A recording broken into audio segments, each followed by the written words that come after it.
In today's video, I'm going to teach you how to create a Charles Schwab account. By the end, you'll know exactly how to go from the sign-up page to a funded account ready to invest. Keep your government ID and tax number handy, since having them nearby will make the process smoother and quicker. First, head to the official Charles Schwab website and look for the Open an Account button. Always make sure you're on the legitimate site by checking the web address and the padlock icon in your browser. Once you're there, click Open an Account to get started. Next, choose the account type that fits your goals. An individual brokerage account is the most common choice if you plan to trade stocks, ETFs, or mutual funds.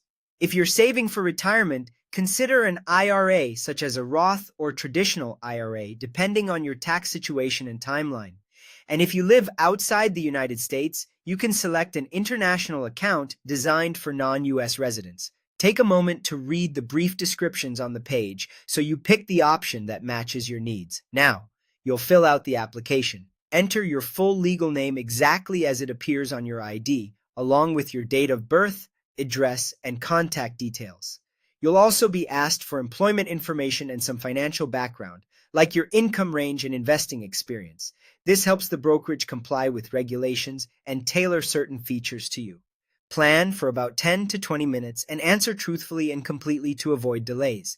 Before you submit, make sure you have the required documents ready.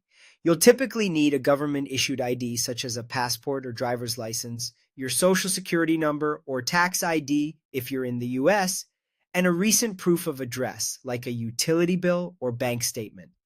If you're employed, have your employer's information available. If you need to upload files, clear scans, or photos in common formats will work best.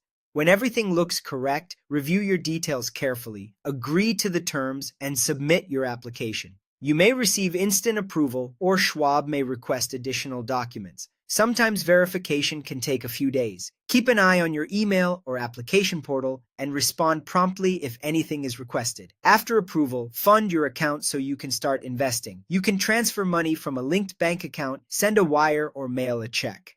Bank transfers are convenient but can take a couple of business days to clear. Once your deposit settles, you're ready to explore the platform and place your first trade.